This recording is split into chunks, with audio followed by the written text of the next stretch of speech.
Mazda 6 key fob programming involves synchronizing the fob's radio frequency with your car's computer. Key fobs use radio signals to lock/unlock doors, open the trunk, and activate the panic alarm. Ensure you have a compatible OEM or aftermarket fob.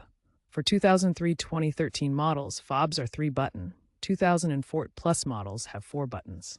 Most Mazda 6 owners can program up to 4 fobs using the vehicle's ignition cycle method without tools. The process should take 5 to 15 minutes per fob.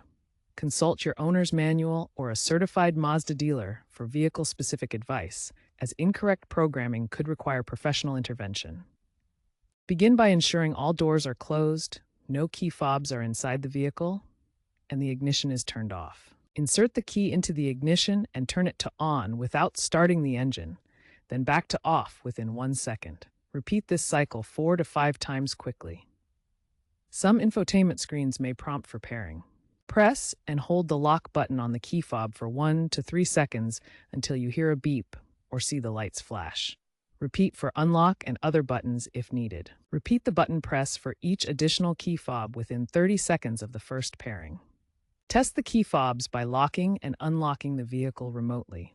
If programming fails, disconnect the battery for 10 minutes and retry.